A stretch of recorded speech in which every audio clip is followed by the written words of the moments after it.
आज हम लोग क्लास 12th के यूनिट 2 का पहला लेसन वैद्युत चालन पढ़ेंगे। वैद्युत चालन पढ़ने से पहले कुछ हम बेसिक जानकारी पिछले अध्यायों से बता देते हैं आपको। पिछले अध्यायों में हमने वैद्युत क्षेत्र, वैद्युत विभव आदि के बारे में पढ़ा हुआ था। ऐसी घटनाएं घटित होते देखते हैं जिनमें आवेश गति अवस्था में होते हैं। ऐसी घटनाओं ने देखा जैसे बिजली का कड़कना, जो कि आकाश से वायुमंडल में होते हुए पृथ्वी तक पहुंचती है, यानी वह आवेश ही गति करते हुए पृथ्वी तक आता है। जिसे उसी प्रकार यहाँ वैद्युत चालन का परिभाषा अगर आपको बताना हुआ, वैद्युत चालन देखिए क्या होता है। सेल अथवा बैटरी को, जैसे हम सेल अथवा बैटरी इस्तेमाल करते हैं अपने घरों में, सेल अथवा बैटरी को प्रयुक्त करने पर निरंतर परिपथ में आवेश गति करता रहता है। इस प्रकार आवेशित कणों के एक स्थान से दूसरे स्थान तक स्थानांतरण को हम वैद्युत चालन कहते हैं। जैसे आपने देखा है कि अगर लाइट कट जाती है तो आपके यहाँ इन्वर्टर होगा, वह इन्वर्टर लाइट कटने के बाद धारा को निरंतर प्रवाह करती रहती है, जिसके कारण हमारे घर के जो सभी इलेक्ट्रॉनिक यंत्र हैं वो चलते रहते हैं। उसमें क्या होता है, निरंतर आवेश का प्रवाह होता है। और बैटरी तो इसका एग्जाम्पल ही अच्छा है, जिसमें आपने यहाँ देखा इस प्रकार आवेशित कणों के एक स्थान से दूसरे स्थान तक स्थानांतरण, मतलब आवेशित कणों के जो आवेशित कण हैं जो कि आवेशित हैं, जैसे प्लस हुआ माइनस हुआ, क्योंकि आपको पता है वैद्युत धारा कैसे चलती है, दूसरे स्थान तक स्थानांतरण को हम वैद्युत चालन कहते हैं। ये वैद्युत चालन होता है। अब इसके बाद जो आपका अगला है वो है वैद्युत धारा, उसके बारे में हम लोग पढ़ लेते हैं। चलिए अगला आपका टॉपिक है वैद्युत धारा।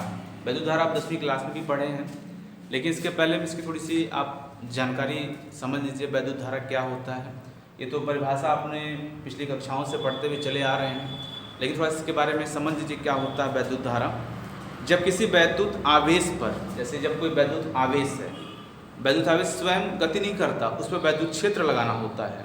तो आप समझ लीजिए इसे कैसे हम कह सकते हैं कि जब किसी वैद्युत आवेश पर वैद्युत क्षेत्र आरोपित किया जाता है तो वैद्युत आवेश एक बल का अनुभव करता है। जब वो बल का अनुभव करता है तब, यदि आवेश गति के लिए स्वतंत्र है, देखिए जैसे आप जब किसी वैद्युत आवेश पर वैद्युत क्षेत्र आरोपित करते हैं तो वह बल का अनुभव करता है, लेकिन वह गति करने के लिए अगर स्वतंत्र है, जिसको हम मुक्त इलेक्ट्रॉन के रूप में समझ सकते हैं, अगर वो स्वतंत्र है तभी तो आवेश वहाँ से चलेगा। अगर वो स्वतंत्र नहीं है तो आवेश वहाँ से नहीं चलेगा और धारा का प्रवाह नहीं होगा। तो इस डिफिनेशन को समझने से पहले जो मैं आपको बता रहा हूँ उसको ध्यान सुनिए और समझिए। एक बार मैं फिर से बताने की कोशिश करता हूँ इसको। देखिए, जब हम किसी वैद्युत आवेश पर वैद्युत क्षेत्र आरोपित करते हैं तो वैद्युत आवेश एक बल का अनुभव करता है। यदि आवेश गति के लिए स्वतंत्र है तो वह बल के प्रभाव में आवेश गति करता है। आवेश की गति को ही वैद्युत धारा कहते हैं। क्लियर हुआ ये? अब देखिए, वो तो जो हमने बताया वो स्टार्टिंग है कि मतलब कैसे वैद्युत धारा प्रवाहित होता है। आपको पता है मुक्त इलेक्ट्रॉन अगर नहीं रहेंगे, जिसको बोल रहा है कि यदि वह आवेश गति के लिए स्वतंत्र है, इसका मतलब आपसे ये पूछ रहा है कि वह आवेश क्या मुक्त है। अगर मुक्त है तब तो वो धारा प्रवाहित करा देगा, अगर मुक्त नहीं तो धारा प्रवाहित नहीं करवाएगा। मतलब आवेश की प्रवाह की दर को ही हम लोग वैद्युत धारा कहते हैं। जैसे यहाँ हमने लिखा हुआ है, किसी चालक के अनुप्रस्थ काट से आवेश प्रवाह की दर को वैद्युत धारा कहते हैं और इसे आई से प्रदर्शित करते हैं। आई कैपिटल आई भी लिख सकते हैं, स्मॉल आई भी लिख सकते हैं। आई से प्रदर्शित करते हैं या व्यक्त करते हैं। अब परिभाषा में बताना है आवेश प्रवाह की दर। आवेश प्रवाह की दर तो आप लिख दीजिए कि I = डेल Q अपॉन में डेल T। डेल का मतलब ये छोटे से पार्ट के लिए बात हो रहा है। और अगर आपसे मात्रक की बात की जाए तो इसका तो मात्रक आपको एम्पियर पता ही है, जो कि वैज्ञानिक नेम है एम्पियर या कूलाम प्रति सेकेंड। आवेश का मात्रक कूलाम प्रति सेकेंड यह भी हो जाता है। ये इसके 2 यूनिट होते हैं। अगर आपसे पूछा जाए 1 एम्पियर की परिभाषा बताइए, तो आप 1 एम्पियर की परिभाषा कैसे लिखेंगे? तो यहाँ पे लिखेंगे कि माना del Q equal to 1 coulomb, del T equal to 1 second, value रखिए। I equal to 1/1 means 1 ampere, ये हो गया। अब इसी के आधार पे आपको परिभाषा बताना होगा। तो देखिए परिभाषा कैसे लिखेंगे। 1 एम्पियर धारा की वह मात्रा है जो किसी चालक के अनुप्रस्थ काट से प्रति सेकंड 1 कूलाम आवेश स्थानांतरित होने पर उत्पन्न होती है। एक बार मैं फिर से आपको समझाने की कोशिश करता हूं। 1 एम्पियर वह धारा है, 1 एम्पियर वह धारा है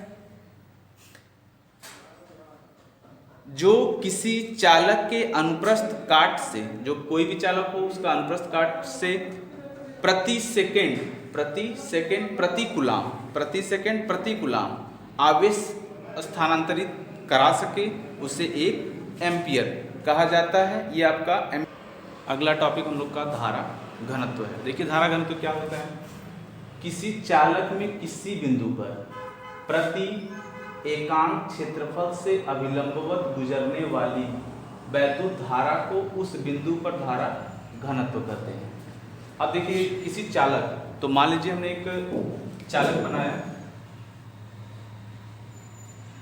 ये हमने चालक बनाया। किसी चालक में किसी बिंदु पर प्रति एकांक क्षेत्रफल से अभिलंबवत गुजरने वाली वैद्युत धारा, तो मान लीजिए अगर धारा तभी उत्पन्न होगा जब आवेश चलेगा। तो मान लीजिए हमने आवेश को प्रवाहित शुरू किया,